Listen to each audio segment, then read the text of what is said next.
Bem-vindos a mais uma aula de Química e hoje a gente vai continuar o assunto da aula passada. A gente ainda está no material Aprender Sempre, né? A gente está seguindo o material Aprender Sempre. Faz já uns 2 bimestres que todas as aulas de Ciências da Natureza seguem o Aprender Sempre. E então a gente continua aí nele, firme e forte no material Aprender Sempre, porque a gente tem que aprender sempre, né? Até professores precisam aprender sempre, alunos precisam aprender sempre, é uma continuidade do aprender. E para ajudar eu aqui nessa aula, para aprender sempre e continuamente, temos a Fabiana, a pessoa que mais aprende sempre. Eu vim aqui para comer. Eu só vim aqui pela merenda. Eu só vim pela comida. Eu só vim pela merenda. Bem-vindos, alunos, a mais uma aula de Química, né? Sempre maravilhoso estar com vocês por aqui. O professor Stanislau tá até falando que a gente saiu correndo de uma aula para outra. Mas estamos aqui. Rapidinho. Já passamos o refeitório, roubamos o almoço de todo mundo. A gente trouxe a nossa marmita, mas ela veio cru. Olha, nunca peço marmita pra Jorge, porque ela falou, olha, eu trouxe marmita hoje. Eu falei, que legal. Ela só tá tudo cru. Falei, é um pequeno detalhe que a gente tem aqui, que ela tá cru, né? Mas é para um experimento que tem na apostila de vocês. Lembrando que, como é o material Aprender Sempre, eu indico vocês, alunos, a estarem com o material na mão para anotar as dúvidas. Aqui a gente, às vezes, faz exercício, faz a elaboração dos experimentos, explica o conteúdo do caderno. Então, é interessante você anotar, caso surja alguma dúvida também, você poder ir na sala de aula e tirar com o seu professor, né? Nossa, eu estava assistindo a aula lá, a professora falou isso, mas eu não entendi. E os professores de vocês são gabaritadíssimos para explicar para vocês, né? Então, como eu vou saber que eu tenho dúvida? Anotando ali do lado, né? Porque depois você pode esquecer. Então, peguem o material Aprender Sempre aí, acompanhem a aula de vocês. E se tiver dúvida, vocês podem tirar com os professores de vocês, que também estão acompanhando a aula. Hoje a aula vai falar sobre os componentes dos alimentos e funções no organismo, né? A aula passada a gente também falou sobre componentes dos alimentos e hoje a gente vai falar sobre a função deles no organismo. A aula passada a gente fez o experimento da vitamina C, que a gente testou se tinha vitamina C, e essa aula a gente vai testar se tem amido mesmo. A aula passada a gente também usou o amido, o princípio da combinação do iodo com o amido, e essa aula também a gente vai usar o mesmo princípio de combinação, né? O que a gente já estudou nas aulas anteriores? Propriedades físicas e isomeria dos compostos orgânicos, petróleo, gás natural e carvão mineral, que aí a gente entrou naquela discussão de hidrocarboneto, que já vinha das outras aulas, né? Petróleo, carvão mineral, gás natural e biomassa, que a gente falou sobre a produção do petróleo, a produção do carvão mineral, como é feito a extração, a refinação. Então, a gente falou tudo sobre essa aula. E na aula anterior, a gente falou funções orgânicas presentes nos alimentos. Então, a gente testou a vitamina C, que é uma função orgânica e que está presente no alimento. Então, a gente viu na aula passada, quantidade de vitamina C reagia com o iodo, então a gente sabia se tinha ou não, né, Fabi? De verdade, vitamina C naquele alimento. E a gente viu que tinha, e a gente viu que, na verdade, ela conserva de um dia para o outro, que a gente fez o teste no suco do dia anterior. Então, a gente fez um experimento ali para testar a vitamina C. E hoje a gente vai testar o amido nas substâncias. E daí, para ver se vocês estão ligados aí, essa questão também está no material de vocês. Então, peguem o material e pode anotar ali do ladinho a resposta, né? A pergunta é a seguinte: de onde você acredita que o nosso corpo retira energia para se manter em funcionamento? Então, a gente está falando hoje de amido, e amido é uma fonte de energia para o corpo. Então, ó, já deu um spoiler aí, hein? Ó, quem entendeu, entendeu, né, Fabiana? Quem pegou, pegou. Quem não pegou, não pega mais. E o que você considera uma alimentação saudável? Será que o que eles falam para vocês que é uma alimentação saudável é realmente uma alimentação saudável? Será que o fato de eu não comer algumas coisas ou comer outras é saudável? Pode ser que não. Então, qual é a opinião de vocês? 2 minutinhos para vocês interagirem com a gente aí no chat.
Voltamos aqui, então, né? Primeira coisa, vamos ver as perguntas de novo. Então, da onde você acredita, né, que o nosso corpo retira energia para se manter em funcionamento? Tivemos aqui quase respostas unânimes sobre os alimentos, né? Fala sobre as vitaminas, mas não só isso, até carboidrato, né? Os açúcares ali, gordura também. A gente tem várias coisas que dão energia aí pro nosso corpo. Fonte de energia. Fonte de energia. E o que mais, né? O que você considera uma alimentação saudável? Então, se a gente está falando que a gente tira, né, a nossa energia, né, dos alimentos e que existem diversas fontes, né, os açúcares, as gorduras, entre outras coisas, então será que uma alimentação muito restritiva, ela realmente vai te dar tudo que você precisa, né? Será que é só comer legume e tá tudo resolvido? Será? Será que só comer alface tá resolvido, minha vida vai ser 100% saudável? Ou será que realmente os carboidratos são os vilões da minha vida? Não posso mais comer carboidrato? Ou será que se eu balancear tudo isso, realmente é a alimentação saudável?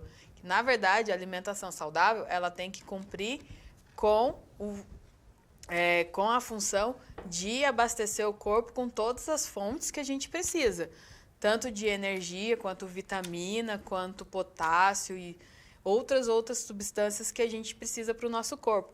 Então, quando eu foco só em um tipo de dieta, eu vou acabar prejudicando outra parte do meu corpo. Meu corpo precisa de proteína, precisa de lipídio, precisa de carboidrato.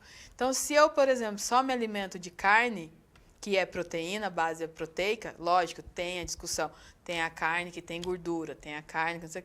Mas se eu pegar a carne magra, que a gente chama de carne magra, sem gordura nenhuma, e me alimentar só dela, como que eu vou ter depois vitaminas? Como que eu vou ter carboidratos se ela não me fornece? Ou, por exemplo, se eu me alimentar só de batata, que é só carboidrato. E a vitamina e a proteína? Então, na verdade, a gente tem que ter ali uma dieta equilibrada. Então, isso vai depender também do metabolismo da pessoa, vai depender do corpo da pessoa, da reação da pessoa. De repente, ela, por exemplo, faz uma dieta que é à base de carne, mas ela tem problema de ácido úrico, que é o meu caso, eu estou usando o meu exemplo. Não posso fazer dietas base de carne, porque a carne ela estimula a produção de proteína, que afeta o ácido úrico, e o ácido úrico, no meu caso, cristaliza na articulação. Então, eu não posso fazer essa dieta, entendeu? Então, para mim, essa dieta não serve. Então, depende muito do corpo da pessoa, né, Fabi? A Fabi tem uma dieta que ela usa, que dá super certo para ela. Ah, dá super certo, né? Como eu tenho, por exemplo... Todo mundo, vamos falar sobre nossas doenças. Né? Vamos falar sobre as nossas doenças. Vamos abrir o coração. Abrir o coração. Eu, por exemplo, o meu maior problema, vamos dizer, de saúde, são os ovários policísticos, porque eles mudam muitas coisas no meu corpo, né? Eles mudam ali meus hormônios e isso tem efeito em outras partes do meu corpo. Então, por exemplo, para mim, eu tenho que pensar numa dieta que justamente vai me ajudar a regular isso e balancear, né, essas mudanças hormonais, né, esses resultados dessas mudanças. Então, para mim, uma dieta à base de carne, onde eu troco ali, né, a minha fonte de energia do açúcar, né, para a gordura, né, que seria as cetonas, para mim super funciona. Sim, então depende do corpo de cada um. Então, às vezes você é diabético, né? Você pode ter pressão alta, você pode ter pressão mais baixa, né? Então a gente olhar e falar assim, a mesma dieta serve para todo mundo? Não. Não. Então, por isso o correto é você primeiro fazer a análise do seu corpo, né? Ver como que seu corpo reage, quais são os tipos de doença que você tem, né? Ou problemas que você tem. Tem gente que tem triglicerídeos, tem gente que tem pressão alta, como a Fabi falou, e tem gente que tem ácido úrico, né, que é a gota que o pessoal chama, mas no meu caso fica na articulação. Então, tem problemas que vão surgindo quando você faz uma dieta muito restritiva. Então, você tem que conhecer o seu corpo para você saber qual é a dieta que você deve fazer. Então, de repente, se eu fizer uma dieta só à base de proteína, para mim não vai funcionar, mas para a Fabi funciona, entendeu? Então, tem essa particularidade nas dietas. Então, quando você fala o alimento é saudável, aí você tem que pensar, é saudável para quem? Como? Aí sim eu posso avaliar se é saudável ou não. Então, depende do corpo da pessoa. E hoje a gente trouxe aqui para vocês um experimento que está na apostila de vocês.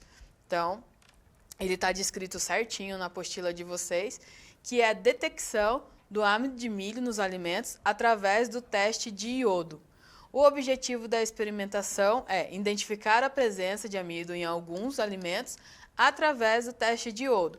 O que a gente vai fazer? A gente vai pegar os diversos alimentos que a gente tem aqui na bancada. A gente trouxe vários alimentos, cada um tem uma composição diferente, mas eles têm uma similaridade. E a gente vai usar a tinta de iodo, né, nessas substâncias, para ver, porque o iodo ele vai reagir com o amido. Então, se tiver presença de amido em uma dessas substâncias, a gente vai ter uma coloração azul rocheada com o teste de iodo.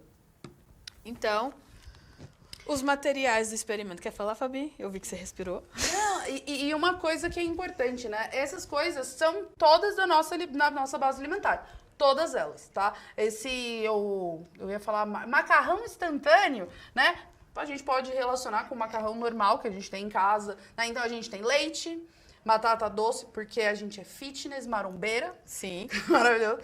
Farinha. De trigo branca. Farinha de trigo branca, tá? Então ela não tem nada, não é aquelas que vêm com fermento e tal. Não, é só a farinha de trigo branca, sem ácido fólico, sem fermento, sem nada. Aí a gente tem macarrão instantâneo, arroz. Arrozitos. Ovos. Óvulos. Temos também batata e flocão de milho, né? Que a gente faz o quê? Cuscuz. Farinha de milho. Então, quais são os materiais que o experimento pede? Lembrando que a gente sempre faz esse formato de pesquisa, que é para vocês irem acostumando. Então, quais são os materiais?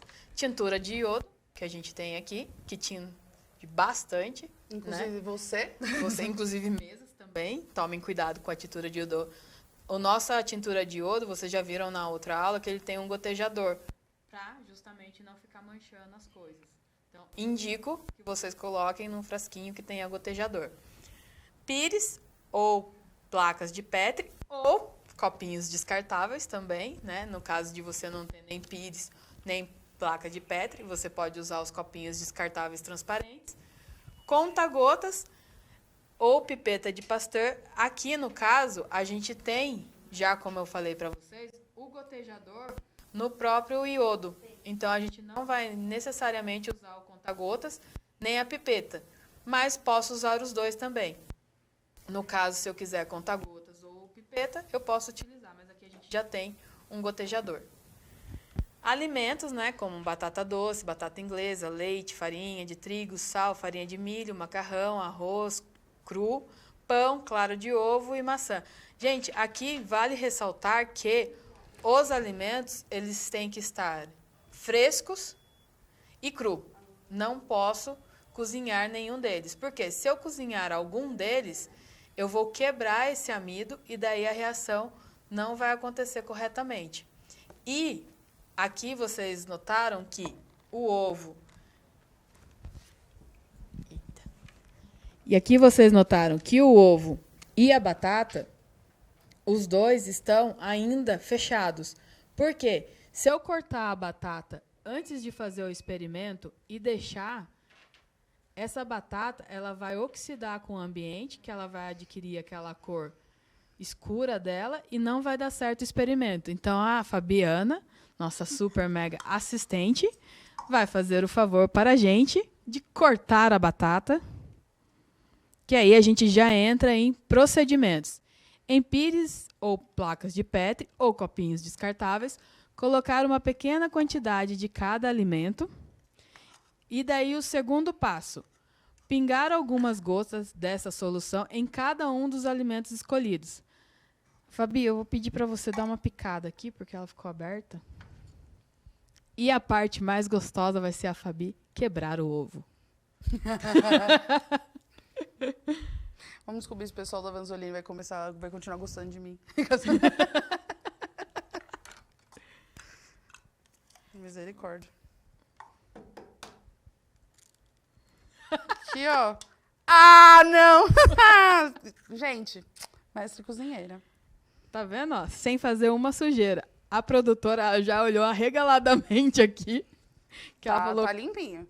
Caiu uma gota, Maria. Já tô limpando. Enquanto as duas estão brigando aqui, a gente dá sequência ao nosso experimento. Então, agora, em cada uma das amostras, eu vou colocar gotas dessa solução. Fabi, você... Deixa eu só organizar guardar meu ovo aqui. Então, vamos lá, me oriente. Uma gota em cada substância. Então, uma gota no leite, tá? Quer que já misture? Se quiser, eu... Esse daqui, ó, eu cortei, então essa parte já tá mais fresca, tá? Então eu vou colocar bem em cima dessa daqui. Pode colocar um pouco mais.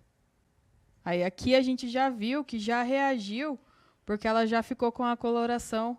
É que na câmera dá um tom marrom. Mas aqui pra gente, a gente já viu que ela ficou com a coloração roxo escuro, né? Um tom mais de roxo escuro. Então aqui, na batata, a gente já sabe que tem a presença de amido. Agora, no trigo... Sumiu. Sumiu, segredo. No trigo a gente não vai saber porque não quer aparecer. Vamos fazer assim. Então, deixa eu jogar de novo. Opa. Foi algumas a mais, mas é porque o trigo absorve. Então, aqui, ó, não sei se dá para ver com a câmera, já reagiu também. E aqui a coloração, ó, ficou bem um tom escuro aqui, ó. Dá para ver um tom bem escuro já do iodo, então ele já reagiu que o trigo, ele tem uma quantidade muito grande de amido. Então ele fica com essa coloração preta que está aqui no cantinho, ó. Essa coloração escura que está aí no cantinho, então ele já reagiu. Agora a gente coloca aqui no miojo. No macarrão instantâneo. No macarrão instantâneo, desculpa. Olha como ele já ficou também escuro. Então, instantaneamente, ele também já reagiu. Arroz. Também reagiu, ó. Gente, notem que essas substâncias que têm bastante concentração de amido, elas estão ficando com uma coloração bem escura. Agora, com a parte mais gostosa, que é a clara do ovo. Ó, uma foi bem mais na gema, a outra eu vou colocar na clara e vou virar pra vocês aqui, ó. Tá vendo, ó? Essa daqui. Essa primeira aqui tá na clara. E essa daqui que tá mais atrás, deixa eu ver aqui, ó. Tá mais atrás, tá mais na gema. Pode colocar mais uma gota na clara, Fabi? Tá vendo, ó? Ele não reagiu. Então, na verdade, aqui no ovo, a gente não tem a presença do amido. Na batata... A batata, mesma coisa. Eu vou colocar aonde eu abri ela e ela tá... fresca. Olha como a batata já tá reagindo e escurecendo. Eu vou fazer um negócio que, ó... Lembra que ele também tava assim? A batata doce, quando a gente fez, ela foi escurecendo, ó. Daqui a pouco a gente compara as duas. Então, até agora, quem não reagiu foi a clara, né, do ovo. Sim. E agora a farinha de milho. Mas, ó, na hora. Na hora.